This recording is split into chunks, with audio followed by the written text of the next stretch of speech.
With the Elder Scrolls Online, we're bringing two different groups of players together. We got the Elder Scrolls crowd, which is used to great games like Skyrim and Oblivion and Morrowind and the older games. And then we have the MMO crowd, which is used to all the great MMOs from the last 15 years. We're bringing them all together into one great game, and we're really excited to tell you about it.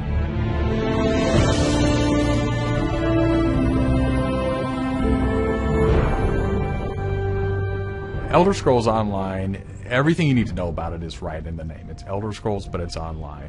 And when the team set out, they wanted to create strategic real-time combat. We wanted to create a lot of world immersion. We wanted to create a landscape that was rewarded exploration. But all of that had to be brought together with really great social systems. So Elder Scrolls Online, it's set 1,000 years before Skyrim. And not only is it 1,000 years before Skyrim, but it draws on all the legends and everything that you've read about in the books that you find in Elder Scrolls games. So we've got 20 years of lore to draw upon. We made sure that Morrowind, Cyrodiil, and Skyrim feel like they do in Elder Scrolls 3, 4, and 5. The art style is right in line with those titles. Now you can explore all of Tamriel. You can return to places that you've seen before, and you can explore new places that you've never been.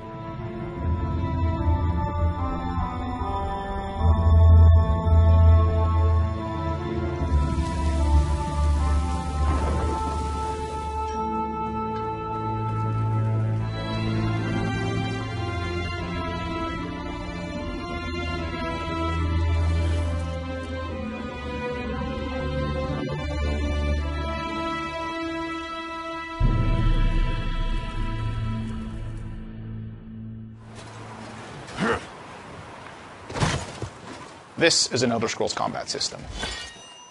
Moving your mouse will make you look around and aim your weapon. You can tap your left click to attack, hold it to power, hold your right click to block, and of course sprinting, crouching, and sneaking around play a role.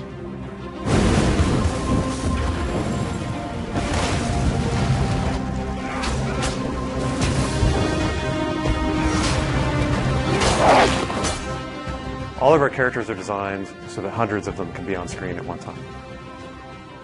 You're going to have lots of customization options to make your character look unique.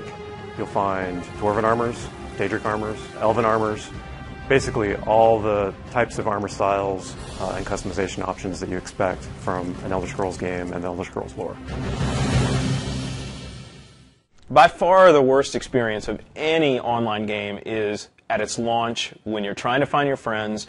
You can't find people, you create a character on one shard and then you find out everyone else is on another shard and you have to move. That experience is not good. So we are not going to have shards. We have a technology we call Mega Server where all players are on one server. So all your friends are right there, you just create a character, you click play and you go. The game is smart about where to put you. It puts you in game spaces with your friends, with your guildmates. It's a way to be connected with everyone, and the game figures out where to put you. So with Elder Scrolls Online, one of the big things is that you'll be able to get together with your friends and overcome obstacles. So things like public dungeons, heroic dungeons, but most importantly, when you participate with your friends or even just with strangers, you're not competing for resources. You're all working together to overcome something, and you get equal credit for it. As a player, you're able to start off by picking one of 9 races. You'll be able to pick a class. So that's just the start, though. From there, all of the choices you make with quests, all of the choices you make in which abilities you choose, which weapons you use, which armor you use, really help make your character stand out in the world. The basis for the customization system in Elder Scrolls Online is that you can use whatever weapon or armor type you actually want to use. You can play as a heavy armor character who's a tank with a bow, or you can play as a mage who uses a two-handed weapon, or you can play as a sneaky guy who runs around healing people. The combination that you selected out of what armor type you use, what weapon type you use, and what class you use really creates a unique character experience for you.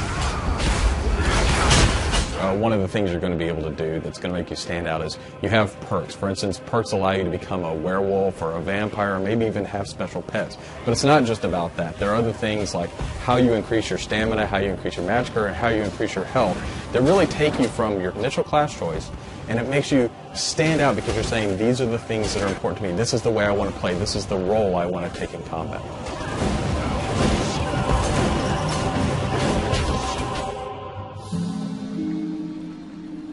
Questing in Elder Scrolls Online was built around a pretty simple concept, and that was that we wanted the player to explore.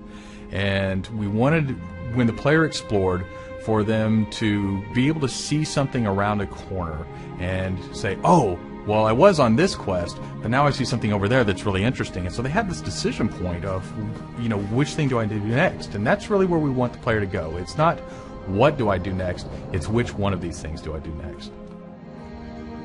The way a player finds quests in our game is really through exploration. As they wander around the world, we have an on-screen compass, and that really points out the areas of opportunity or points of interest to the player. When the player finds a point of interest in the world, this is really where all of our story content is. And they're an opportunity for the player to make a change in the world. And a really good example of that is there's a werewolf invasion. When the player gets there, they fend off the werewolf invasion, they save the town, and every time you come back to that village, you'll be remembered and thanked by the villagers. The werewolves will be gone just like you would have in Oblivion as the hero of March. Once you hit level 50, that's really where the game opens up. At this point, you're going into Cyrodiil to PvP, or you're deciding you want to go on a heroic raid with your guild and your friends, or maybe you might go into an adventure zone, which is our way of getting you into a zone where you can play solo, you can play with a small group, or you can play with a really large group to overcome obstacles.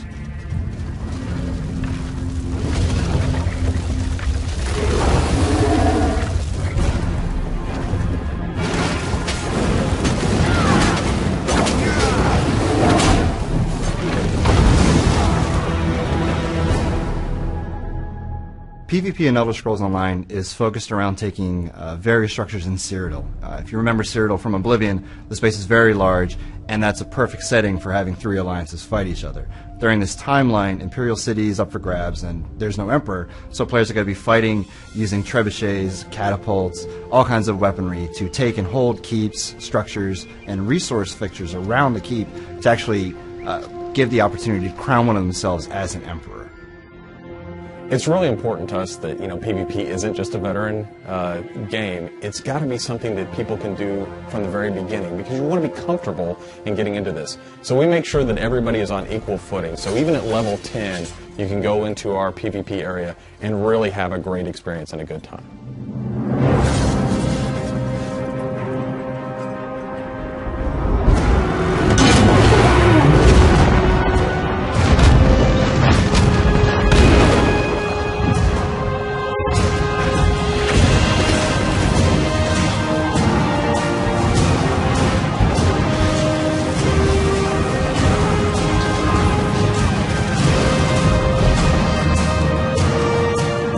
With a game the size of the Elder Scrolls Online, it's really hard to, in one demo, one presentation, one video, to list everything about the game.